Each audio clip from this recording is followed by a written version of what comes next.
Hello, Brigadiers and Brigadettes and hockey fans alike. This is your captain speaking. Welcome to my channel. Now let's jump into some hockey content.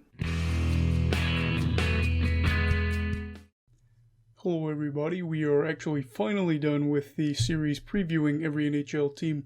So we're actually going to be able to do league news, coverage of games, and then, like I said, just news around the league about teams, players, etc. So today the video is going to be covering 3 players and their contracts and everything like that. So the first thing that I'd like to discuss, sorry, I'm going to turn my phone on airplane mode so that way it doesn't bother us. The first thing I wanted to point out is Pierre-Luc Dubois wants to be out of Columbus, and guess what? This is a jersey I got for, just because I liked it, and I'm a Blue Jackets fan, and it's Pierre-Luc Dubois jersey, so that's great. Anyway, we're going to just start off first about the juiciest player on the list, and that is Matt Barzal. He signed a 3-year, $21 million extension with the New York Islanders. Islanders fans have to be excited about this, while also frustrated at the same time. Apparently Barzal and the Islanders wanted to get a 6-year deal done, but both sides weren't able to do so because of cap issues with the team. Regardless, in the moment, this was a big win for the Islanders, and this is a good deal for Barzal. The Islanders are able to keep their star player that sells merchandise, that fills up the arena, while Matt gets financial security in an unstable time. I like this move simply because, Barzal is a huge piece of this team. They've got a competitive core together, and, keeping him is better than losing him. And with the team being in a win-now mode, you don't really want to have to get picks and then wait for those to develop. With that being said, I think that a franchise player like Barzal should always be signed and locked up to an extension. Make it happen, get the deal done.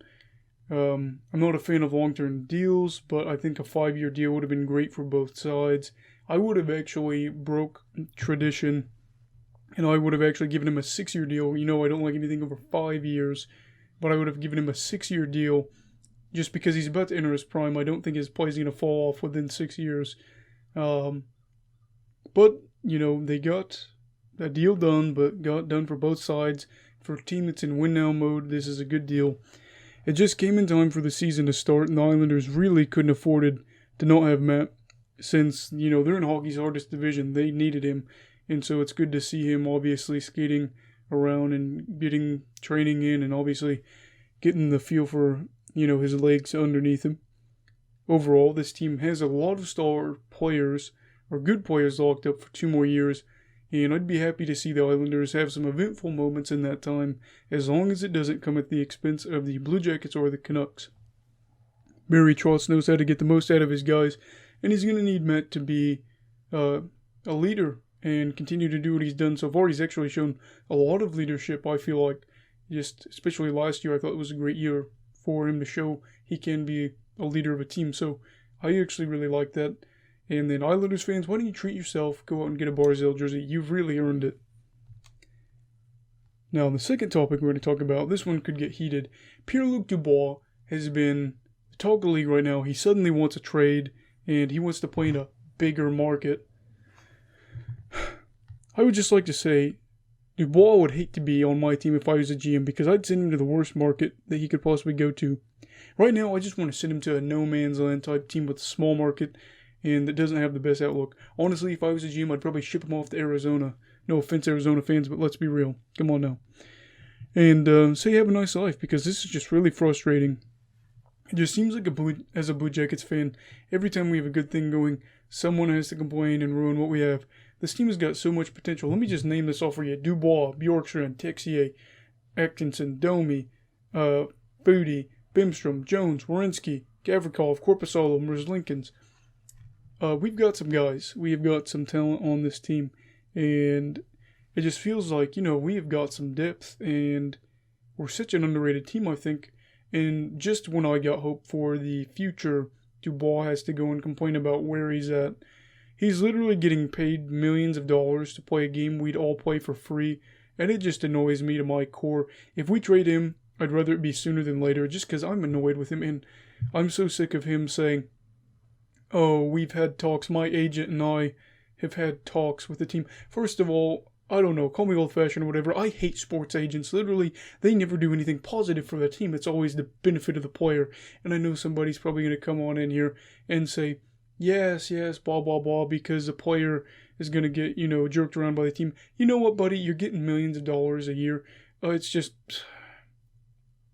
I don't like sports agents. They're literally like lawyers, all right? They're just trying to get their money and do what's best for them. Not even the athlete, what's best for them. I hate them. Jarmo Kekalainen is a great GM, and it's just frustrating because we've got a pretty good team put together. And, we drafted Dubois 3rd overall in the 2016 draft. And, heck, I got his jersey. I like watching him play. I don't want him to play for another team. But it's looking like that's going to be the case, so I'm probably going to be pretty harsh on my video if he does get traded. I don't want him to play well on another team, and I hope that it does not go well for him in another market. And then, obviously, in other news, this was good. I was happy to see this. Oliver Bjorkstrand signed a 5-year, $27 million extension. I love this move for a lot of reasons. The first is that this guy is legitimately, interested and wants to be in Columbus instead of pulling a Dubois, Panarin, Bobrovsky, etc. Atkinson is really one of the few guys that comes to mind to me that's, shown he legitimately wants to stay there. And now Bjorkstrand joins that list of, very good players that, want to play in the city of Columbus. The second reason is that Bjorkstrand is one of the best up-and-coming two-way players in the game. And he was on pace to destroy his career highs offensively before he got hurt. I just love watching Bjorkstrand play. He's coming off of back-to-back 20-plus goal seasons, and his defensive game is really impressive. He's just a treat to watch, and, with us having a lot of restricted free agents, unrestricted free agents at the end of this season, not having to worry about your best right-wing player is huge, and not having to worry about it for 5 or 6 years. I'm pretty sure he's still had a year on his deal now, so it runs for like 6 more years. It's just nice not to have to worry about one thing, and it's nice to know we've got our top-line right-wing player. As for the contract, I really did like the length and the value on this deal. I think Bjorky will come and provide a consistent 25-plus goals a season, and if not, maybe in his prime 30-plus goals a season. And he's just been getting better and better the past 3 seasons. This past year, he played a full 82 games, and he would have put up 35 goals and 25 assists, good for 60 points had he played an 82-game season, and he would have had a .73 point per game season. That's very good. I'd like to see him dishing out the puck a little bit more. Sadly, I expected him to be dishing out a lot of those assists to Pierre-Luc Dubois, but we can see that probably won't happen. But there's a lot of reasons why I like Bjorkstrand. Another reason is his number is 28. The 28th is my birthday. I've always liked 28 growing up. Anytime that I've had a player that I've liked that had the number 28, I've always made sure to give them my full support, and Bjorkstrand deserves it. And, he could probably very well end up being the next Blue Jackets jersey I get because he checks off all the boxes. Hardworking, skilled both ways, wants to be here, is here long term. He's just a likable player and a likable guy, so he will probably end up being the next Blue Jackets player I get. Maybe Werenski or Atkinson, I don't know. We'll see. I've got a lot of players that I like on this team. And yeah, that's going to wrap up my league news. Everybody stay safe from COVID. Have a great day, but make sure to leave your thoughts down below. Let me know if you like the contracts, dislike the contracts, what teams you think Dubois could get traded to. Anyway, everybody, again, have a great day. Stay safe from COVID, and I will see you soon.